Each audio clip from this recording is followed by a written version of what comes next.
Welcome to the Silver Lined Relaunch, and this is episode number 47. And today I am excited to bring you a woman named Susan Guthrie, and she is going to walk us through her journey around divorce and a little bit of a catch there. Not only did she used to be one of the top high-powered attorneys for divorces, but she then decided to leave that and become a mediator. And there are reasons why that we all should really know when it has to do with life and conflict and negotiation. So please, let's sit back and let the conversation begin. You're listening to the Silver Lined Relaunch, and I'm your host, Hillary DeCesar, award-winning entrepreneur and transitional coach. Each week, I'll invite you to tune into inspirational stories, revealing how you too can turn ordinary experiences into the extraordinary. Feeling stuck? I'll share step-by-step strategies to fuel your ability to experience a life where silver linings are both abundant and possible. Hey there, and welcome to the Silver Lined Relaunch. And today I have somebody with me that you are going to hear some ahas that you hadn't really thought about. And I am excited to have this conversation because the last time that we were together, it was lively and entertaining, and I think that we have become best friends. So please introduce, or be on the lookout. I'm going to introduce Susan Guthrie. Thank you so much for being here. And yeah, it was an last time, and let this conversation begin. Yeah, I am so excited to be here. We had a lot of fun in our last conversation. So Hillary, thank you. I really appreciate the opportunity to be here. Well, and when everyone realizes the conversation that we're going to have, they're going to be like, wait, this doesn't really make any sense. But let's start where I always start. And that is, let us know what has been going on in your life and the relaunch that has led you to this show and the silver lining behind it. So tell us more about you.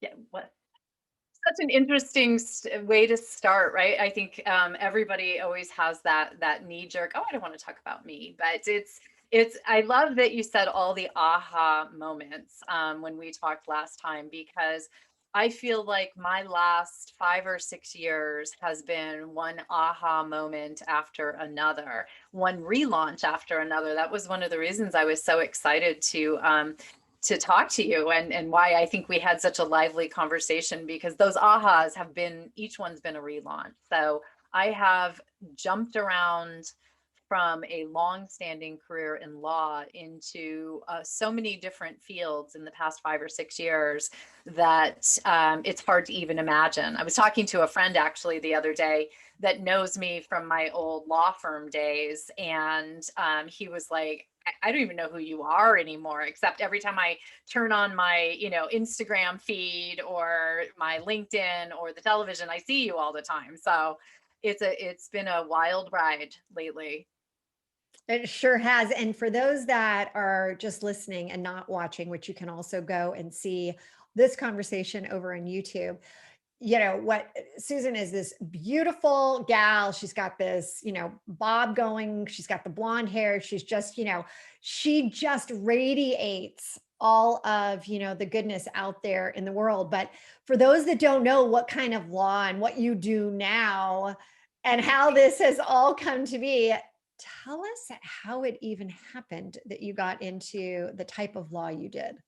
Yeah, so that's a good question, and I know everyone is going to do the sign of the cross and back away from their screen or their where they're listening to the podcast, because when they hear I'm a divorce attorney, nobody ever wants to know the divorce attorney in the neighborhood until they need the divorce attorney in the neighborhood. But it was never something that I planned to do. I went into law school and I wanted to work on Wall Street, right? I was a kid from Michigan. My dream was to go to Manhattan and work on the street. And I did. I am happy to say I achieved that goal, and I lasted a whopping 9 months on Wall Street and hated pretty much every minute of those 9 months. And so that didn't last very long. And when I went to work for a law firm after that, it was one of those things. It was a firm that had a general practice, right? They had different divisions that handled personal injury and real estate and business and all these different things. And so they kind of threw me into all these different areas to see. It's like the spaghetti at the wall theory as to what sticks. And they threw me at the divorce side of things, and I was really good at it. I liked that feeling of helping people in a difficult time. I liked that the law gave me tools to do all that. And so I quickly became a good litigator in the divorce world. And for 20 years, that's 25 years, that's what I did in a pretty affluent area out on the East Coast in Connecticut. And, just sort of eventually created the matrimonial department in that firm. And that was it. That's what I was a divorce attorney, day in and day out. Okay, so the question I know that everyone is thinking is, have you ever been divorced? Absolutely. Okay. So was this in the middle of your career as being a It was. I think I was 11 or 12 years into my career when I got divorced. And it's interesting because I'm also married again. And I'm married to a divorced father who, at the time I met him, had 5-year-old triplets. So every single one of those steps in my life, I know that's what everybody does when they hear triplets. Well, It was I interesting. have twins, so Okay, you I get have it. twins plus I had one more. So I mean, the whole thought of like triplets, and I'm thinking, oh my gosh. Okay, so you you you knew what you were getting yourself into.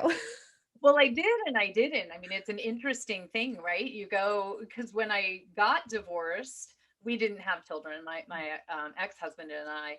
But that, just going through the process myself, I've been helping people through it now for 12 years, but going through it myself put me in the shoes of the experience, and it changed how I then turned and approached my practice. Then I met my current husband with three 5-year-olds, and he had a rather contentious divorce. And I started to see the effects of that conflict between the parents on those little faces that were in my house. And if you want something to change how you think about things, put it on the face of a child you care about, and trust me, it's going to change how you think about things. And that's actually when I shifted. Probably one of the first big shifts in my career is I gave up litigation, left my firm, started my own boutique firm, and turned to mediation and non-adversarial approaches to divorce. And so that was my first, leap into the abyss, because giving up, litigation, unfortunately, that divorce model is very lucrative for the attorneys. I think I'm surprising everyone out there when I tell them that divorce attorneys can make a lot of money off a contentious divorce. You know what's so fascinating about this is that yes, I have been divorced as well. Right. And we initially, had the mediation and we were able to go through that. So we didn't end up having to have, this, it wasn't contentious. It was very amicable, if you can even believe that. That's a different story. I do believe it, but Yeah. yeah. But what I find really interesting is what you said. You were going along, you were doing, you were representing the people going through divorce, and you hadn't been divorced yet. You then go through a divorce. You now have seen it firsthand.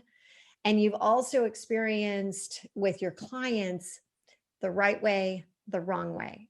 And then you end up getting married to a man that had a not good relationship with the ex, and a not good way that they had gone through this, and it really resonated with you, so that you could then take that, and you decided at that point, mediation, is this where this was going? You're like, hey, there is a better way to do all of this, and mediation should be the first step.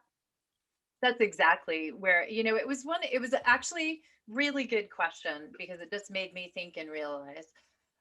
I think it was a combination. I had been helping everyone in my mind through their divorce process, through litigation, by being a good attorney, right? Using the facts of their case, which was usually finding how they were the good one and the other one was the bad one, and applying those facts to the law to get them what they wanted. But what I was really doing, right, is driving a wedge in between two people that in most cases would have to go on and co-parent through life forever. And it was when I started to realize that that was bringing up a really, although I could notch, my belt with a win, it wasn't really a win for the clients in most cases. So I was looking for something else, because when you're a part of that cycle, it actually drags you down. It actually brings you, I now do, spoiler alert, but now I do a lot of training of attorneys and other professionals to help them become mediators. And we had a closing ceremony in our last training, which was last week. And one of the attorneys, divorce attorneys, who hadn't really spoken much during the course, said at the end, he said, everyone was going around the room, around the Zoom screen. And he said, I'm a really successful litigator. I'm really good at what I do. I make a lot of money and I effing hate it. I effing hate it. And he didn't say effing. So I'm just being kind to your listeners. But it was like such a powerful moment, because I have to tell you, most divorce attorneys feel that way. It is not a good life experience to go into people's worlds and destroy their relationships with each other when they have, especially when they have children together. So I was at a point where I needed something else for me, but I wanted to still help people. I needed to do what I had always done, which was be immersed in the divorce world. So how was I going to do that? And mediation just kind of, it was actually another attorney who turned to me in the hallway at the courthouse after hearing me complain about how exhausted I was by being a litigator. And she's like, why don't you mediate? Deb, Well, I love you still. If she's listening, I love her still. when Thank you you. said drive, that you were literally helping people, drive the wedge between them, and then those two would have to then go on to co-parent, and how challenging that is once, it's been all the muck and all the dirt and all the bad things that, come with getting a divorce, are highlighted. It's really, really hard to then flip the switch and be like great parents together when there has been that wedge.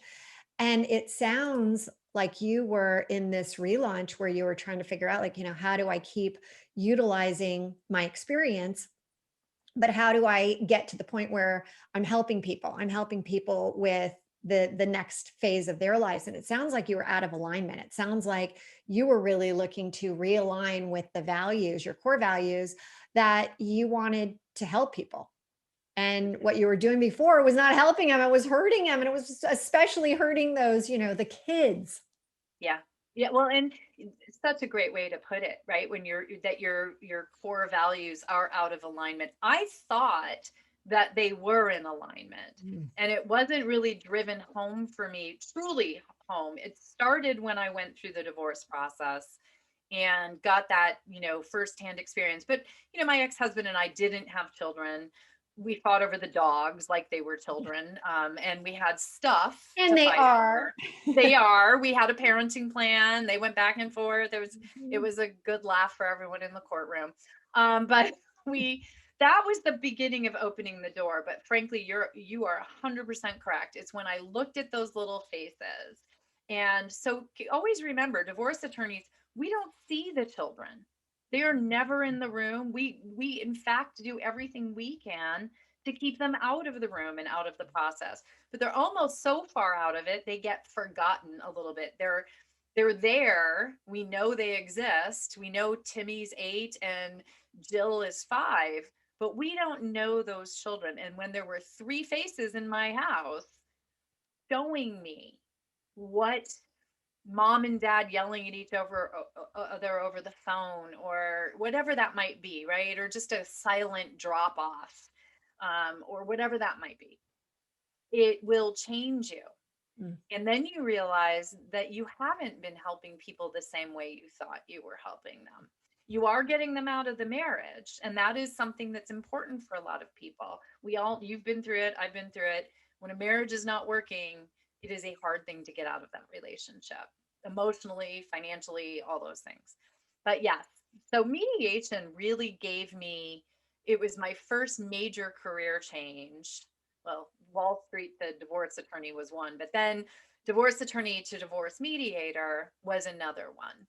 So, Susan, But for those that don't know what mediation really means, can you help us understand the difference between a divorce using an attorney and a divorce using the mediation process? yes, and they're very, very different. Any divorce is going to go through the same process of deciding things, right? You have to decide who's going to get what, who's going to pay what, and where your kids are going to be. That's the general understanding. But the difference is in the litigation process, where you are both represented by attorneys. One, you're putting it all into the hands of this third party who hopefully you trust and like, but well, you don't have to like them, but you do have to trust them. And they are going to take your facts, your life, and go either negotiate, or in the worst case scenario, stand in front of a judge and they're going to advocate for what you want to try and win it for you. It's all very past centered, right? As I said earlier, you're always looking at what happened in the past to make your case in a courtroom. And your advocate, your attorney, is there as your mouthpiece to advocate for what you want. Your mediator, on the other hand, even if your mediator is an attorney like I am, is a neutral party. So right off the bat, instead of being there to tell you what you should do or to make an argument for you on your behalf, your mediator is there to give you a layered understanding, a nuanced understanding, but to help you two have the conversations so you two make all of the decisions. And so you retain all of the power. And you also have to work with each other. And you did it. You said you mediated, so you understand that is not, someone said to me, mediation, the kinder, gentler way to get divorced. And everybody who's been through a mediation gets that look on their face, like you just did. For those who are not watching this, the eye roll. There's nothing easy about There's sitting nothing down. easy. You don't go into marriage with the thought that you're going to get divorced. And when it happens, it is emotionally brutal, no matter what. And then if you do throw little kids into the mix, or even big kids into the mix, it just takes on, it's a beast. It is a beast. But I have to ask you, so with today's climate, and I love the fact that you went into mediation and now you're coaching people to become mediators the right way, the right way that's going to really benefit everybody involved. But in today's climate, are you seeing that people are divorces on the rise? Are they not? Because I'm finding with my own clients that you're in one of two buckets. You're either, oh my gosh, this thing about being together, it's been the best thing for us. Or it's like, just shoot me now. I got to get out of here. What are you seeing? I'm seeing exactly that. And I'm happy that you just said, because there are a significant number of couples out there that have actually found the enforced closeness of COVID to bring them closer together. All of the constant stress of COVID to be something that, as they face that as a team and a partnership, that has strengthened their relationship. And that doesn't get talked about very much. All you ever see when you Google, COVID and divorce is the rates are up, people are they're driving each other crazy. I think you see both. I think that's what we're seeing. The difference that we're running into these days is that the courts are closed for the most part. And everyone up until now, one of the biggest drawbacks about divorce is everyone sees it as that initial adversarial approach, right? I'm getting a divorce. I go get an attorney and my attorney fights it out for me in a courtroom.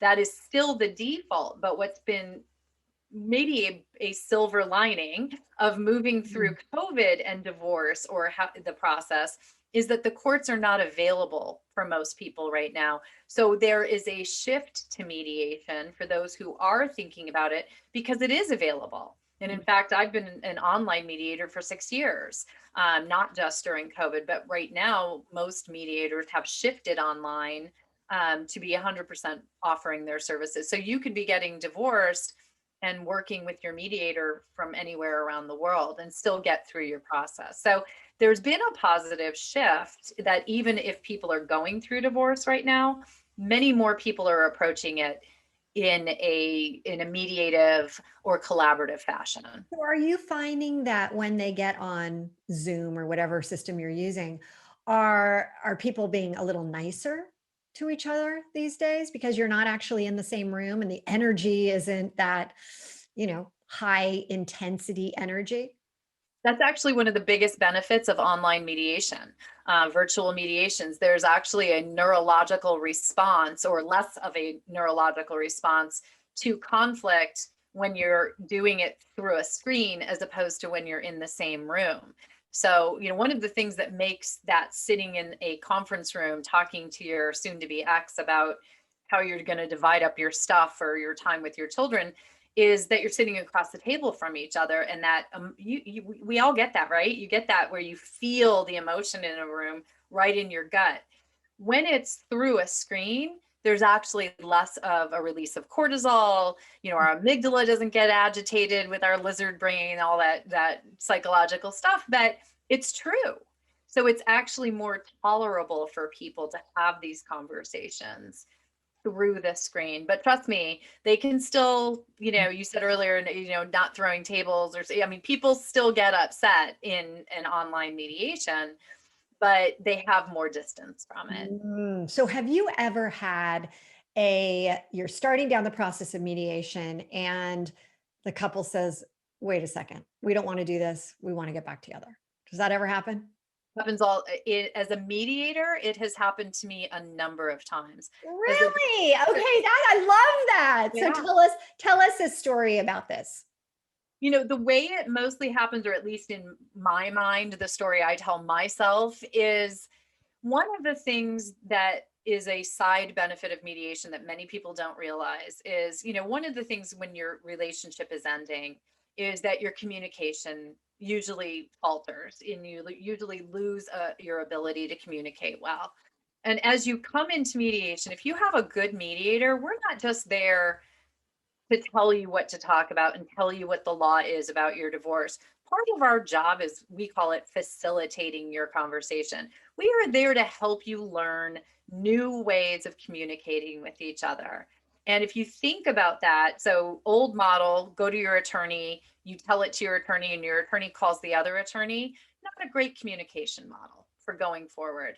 If you're sitting down in some process where the two of you are going to problem solve together, which mediation is very much a problem solving process, you're forging these new pathways. But what I have seen as couples are doing that, they start to hear each other again. And so I have had, in my first year of mediating, when I did that, when I opened up my own firm, I went straight to mediation. I had 5 reconciliations in 1 year. I don't think I had 5 reconciliations in 25 years of litigation at that point. This is so great. I want to ask you, in terms of, you said that you actually facilitate communication and you help them realize that there's new ways of communication. Can you give us this is for all those people right now that are trying to figure out, okay, I'm not really sure I want to go to divorce, but I do need to help try to figure out what I can do to not get there. So you're saying, hey, a breakdown is communication, but you've got kind of this incredible ability to help facilitate communication in a new way. Can you share with us those ways? We have it's wonderful. This is one of the things we teach in our trainings to train people to be mediators, is we call it the tool bag. There are different tools we can pull out of that tool bag. One of them would fall into what I call sort of coaching the conversation.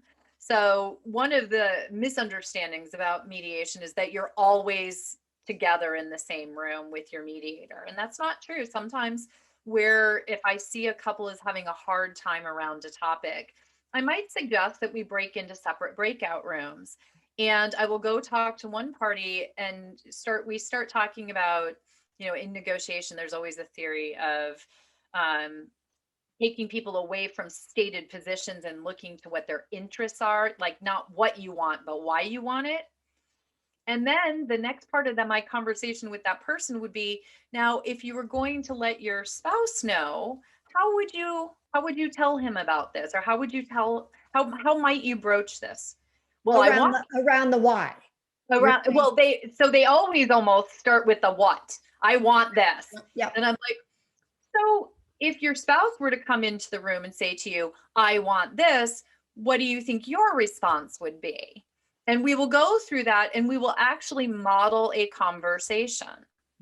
So that when they go back into what we call joint session or working together, they'll have in their mind already gone through several iterations of that conversation that are probably not the most helpful, and will have arrived at one where not only have they thought about the best way to put the information out there, but they've already thought about what their spouse might say to it. And they've thought about the reactions that they might induce by saying things certain ways. Another thing we'll do is before you go on, you're really suggesting this role playing. So we can, as individuals, we can role play before we go out and say something to our spouse. We can sit there and think, if I say it this way, what would the reaction be? And then you can kind of like, if you've been with someone a while, you pretty much know how it's going to hit, right? We all know each other's, buttons to push. And it never works out well. So what you're saying is role play in your own mind. Is there a different way to, we negotiate, we don't, negotiate with, certain people, because it's like some people just will never see it the way you're going to see it. But you have to be smart enough to, think about what's the end goal? What do you really want? And back into that. I think that is so great. Love that. That's an awesome, awesome tip in our tool bag. Do you have another one? Well, the other one that a mediator might use, or a facilitator of conversations, would be when we're back in that joint session and we hear people get very caught up in what they're saying, and they don't really hear what the other person's saying, or they only hear a part of what the other person is saying. So mediators do something called mirroring or restating. So mirroring might be, something along the lines of, Mary, I think what I hear you saying is, this. Bob, if I heard you correctly, what you're concerned about is that if Mary doesn't drop off the kids on time, they will not get their homework done before school. Now, meanwhile, Bob probably went into some rant about how Mary is irresponsible and a bad mother, and she's always late. And this goes back to, before, when they were dating, and people, and the mediator will go into that and pull out the interest, right? We were talking earlier about positions and interests. So Bob's position is the kids have to be home on time or Mary's a bad mom. Bob, what I hear is you're concerned, right? So you can reframe these things, but you also want to make sure that well, Mary, what I heard Bob saying, when Mary goes, you always say that about me, blah, blah, blah. So we'll turn and say, well, Mary, what I heard Bob saying, Bob, correct me if I'm wrong, but I heard Bob saying this. And so there's a variety of different ways we can be the funnel of information while we leave out the noise.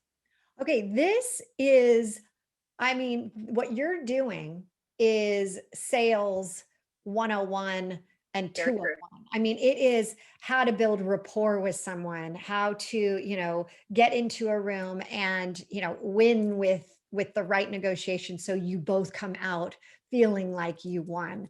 And when you said, what I heard you saying, there's never been a negative side to that comment. Never. I've never heard it. And you always get to the base of, the person will say, well, no, actually, I didn't say that. And then they say it again, and you're like, okay, so let me just, rephrase what you just said. I mean, it is always a positive. I love that we're sitting here, we're talking about separation and divorce, but what you're giving us are so many just the nuggets of communication success. It's so fantastic. So with your journey, and now when you think about the silver lining, and you're now in your second marriage, and how old are the triplets now? 23. Okay, so you've been doing this Years. a long time, okay? And we talked about this. I have twins that are 23 as well. So, we have been through this, and we also realize that you learn something from your first divorce, right? There is this concept of the second wives clubs, because we really we're more equipped, right? We understand what you need to do. We probably, at least some of us, maybe not all of us, understand that key to communication. Like, it's so, so, so important. From your perspective, when you get somebody coming in for a second time divorce, do you notice anything about those people that's different than first time divorces, or is there a little bit of a difference, or no? There's probably two categories. There are the people who married their first spouse again, and I have one gentleman who I've handled 3 divorces for him, and he's married the same woman, just a little bit younger each time.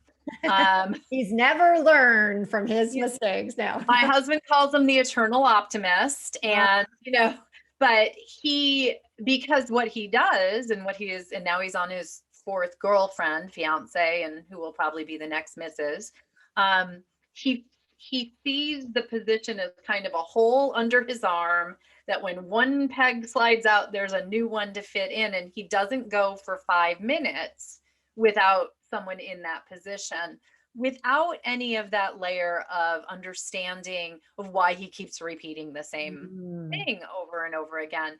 And if I learned nothing from my first divorce, and I learned a lot from my first divorce, but one of the biggest things that I had to learn, that was the most unpalatable, was that I played a huge role in the demise of that relationship.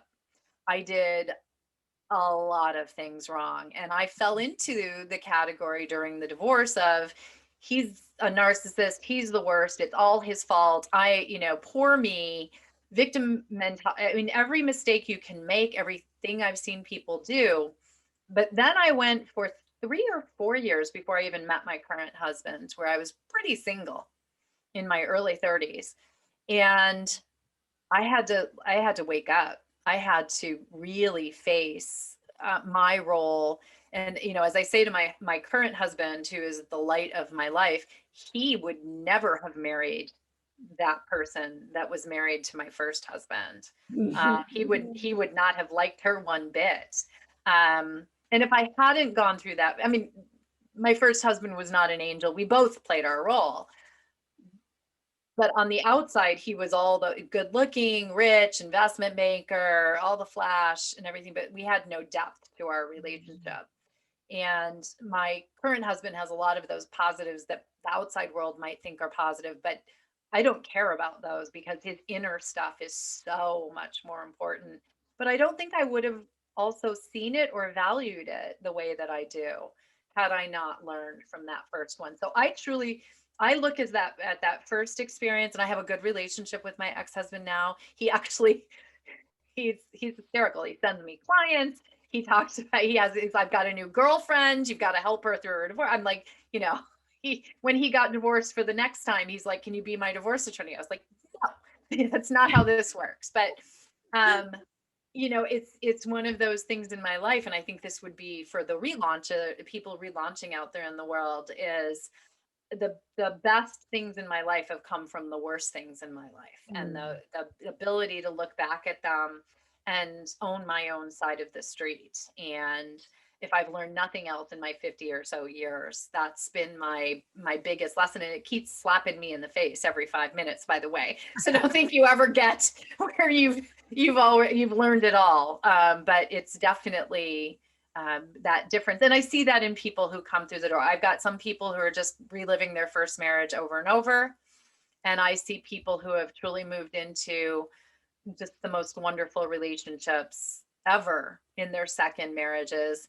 And I see people like Bella, who was just on your show, who's got that in her first. I think it's hysterical that she is the world's leading dating expert and she's been married to someone she knew in college forever and they are the cutest couple in the world, right? So absolutely adore her. Just yeah. think she is amazing. And if people haven't been listening to that episode, you have to go back and check out Bella. But one of the things that when you were saying what you just said, I want to say, the reason that I connected so deeply with you the first time is that it's very similar. I realized I had to take responsibility for my part in that divorce. And then I too, it was 5 years before I met my husband, Eric, and love, love, love of my life. I mean, I pinch myself that I had to go through, my journey had to be that way, because I don't know if Eric had met me as that first wife, that we would have had the amazing connection. I had to grow. I had to learn the tough lessons. And, you and I are so similar in that sense. And you now can truly be and bring your best self into the second marriage, which is just, wonderful. And now that I know what I know, you don't necessarily need to go through a divorce to get there, right? But we just shared that, hey, start with communication, everyone. Start. Anyway, okay. Well, as much as I would love to continue to talk, and we have so much more to say, and there's so many, incredible things to really talk about in this, because there's such depth. I would love to let people know how they can stay and follow you and understand what you're working on right now. Can you share with us about that? Yeah, absolutely. I have a podcast as well. It's called the Divorce and Beyond podcast. And I named it that very specifically because we've been talking about divorce as the process, but I hope people have also heard in what we've been talking about that the actual important part is the beyond. Divorce is a finite time in your life. I give my listeners a lot of information about divorce and getting through it in that better way. But really, I want them to know that life can be better beyond, as you and I have both found, whether that be finding the new spouse or moving into the career of your dreams, or 8 of them like me, or whatever happens to happen. So Divorce and Beyond is the show. And I have a lot of wonderful people. You're going to be on soon. And Bella has been on. So I have a lot of different episodes. And I have a website that is available for people if they're looking for information and resources while they go through divorce, called divorceinaBetterWay.com. So either one of those places, people can find me. DivorceinaBetterWay.com. Love that. Because if you are going to make that decision, there is the right way and the wrong way, no doubt. Okay, so we always end with a little rapid fire questions. Are you ready? I am. I'm excited for this. Okay, so I'm going to throw one out. We talk about getting divorced and about pets. What do you recommend when somebody comes to you and says, I have this dog, the other one says it's my dog, whose dog? How do you handle this? Pets are one of the most difficult issues in a divorce. I tell clients right from the get-go, unfortunately, the law treats them like a piece of furniture. So figure out how much you're willing to pay for that piece of furniture, because it's usually a case of buying your pet from the other spouse. No way. Yeah, the law has Not like 50-50. You don't automatically, law doesn't say, hey, you get 50% of the time, you get 50%. They are not like children. They are literally treated as an inanimate object. And what the court will look at is who owns it. Some states, I will give credit to states like California, Illinois, and a few others, have passed laws where the courts can take the pet's best interests into consideration, which now is who's going to be the better puppy parent. But those are not the majority of states. So here's my little tip. If you have a dog, make sure the dog's registered in your name. Make sure you're the one who's taking the dog to the vet. Make sure you're the one who writes the check for the dog or wow. Wow. Okay. Yeah. All right. So are you a Zoom dresser from the belly button up, or are you like bringing your whole like outfit all the way down to the shoes? I love this because I heard you asked Bella this, and I know her, so I know she's like decked out all the way down to the high heels. I am a total waist up. I have my yoga pants on and my UGG slippers right now. Totally, 100%. I'm right there with you. Yeah. In fact, my family laughs at me because I'll come out and I'll be like, I'm like a different person. One of my clients, I have to tell you, one of my clients calls it her mullet wear, or her mullet workwear.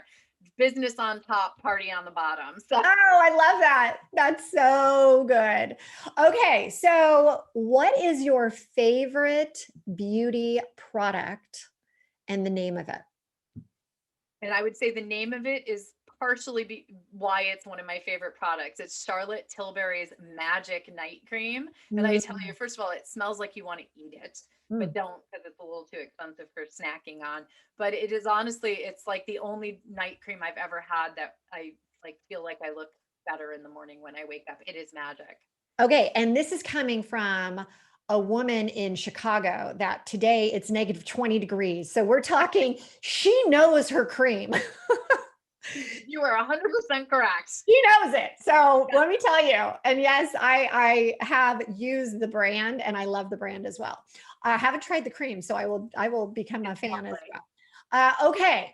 So first place you want to go visit when we're allowed to travel? La Jolla. I want to go back home. I want to go home. We talked about this, that I've grown up down in La Jolla every summer going there. You grew up there and, you know, I get it. That is an awesome place. Okay. Now, what about this? What besides your podcast, besides my podcast, what is another podcast that you love listening to? Okay. So this is a dirty secret, but I'm going to put it out there. I am a total Crime Junkies junkie. I don't know if you've ever listened to it. I've heard every episode, and I paid up for their private membership, so I get the extra episodes. I love Crime Junkies. Okay. Do you hear that? Crime Junkies. All right. So this is a funny one because I've had probably a couple other people have said that as well. Like there's something about it. The top podcasts in the world. Yeah, right? No. And just the whole thought of like these, trying to figure it out as they go. Yeah. Very cool. All right. So when you hear the expression powerhouse of possibility, what does that mean to you? What the first thing that pops into my mind is that change is the powerhouse of opportunity. And that goes back to what you and I haven't ever thought of it this way until you just made me think of it this way. But this is the first thing. I've been going through a massive amount of change. I've moved 8 times in 5 years. We've moved and lived in all these different states. I'm in the middle of 20 below weather in Chicago right now. It's all been hard, but every single one of those difficulties or hard changes has brought opportunity into my life that has made, my life. I say 5 years we've moved. I've had more good things happen to me in 5 years than I could count. So I've learned to value difficulty as an opportunity for growth and change and in a positive way. Oh, the silver linings. Yeah. I love it. Yeah. No doubt. All right. Well, unfortunately, it is time. We got to wrap it. Susan, thank you for being a part of the show today. What a pleasure. Oh, Hillary, thank you for having me. It was so much fun. So much fun. We'll talk to you again soon. Thank you so much for tuning in today. If you felt a connection to this episode of the Silver Lined Relaunch, please head over to iTunes now It would mean so much to me if you would leave a good review and help others find silver linings as well. And don't forget, you can have immediate access to all of the bonuses and notes from the show today in our treasure chest, which you have access to for free by texting 55444 and typing in treasure chest.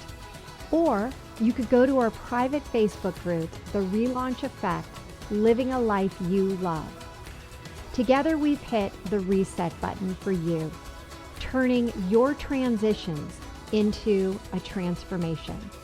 Until next time, don't forget, there's always a silver lining.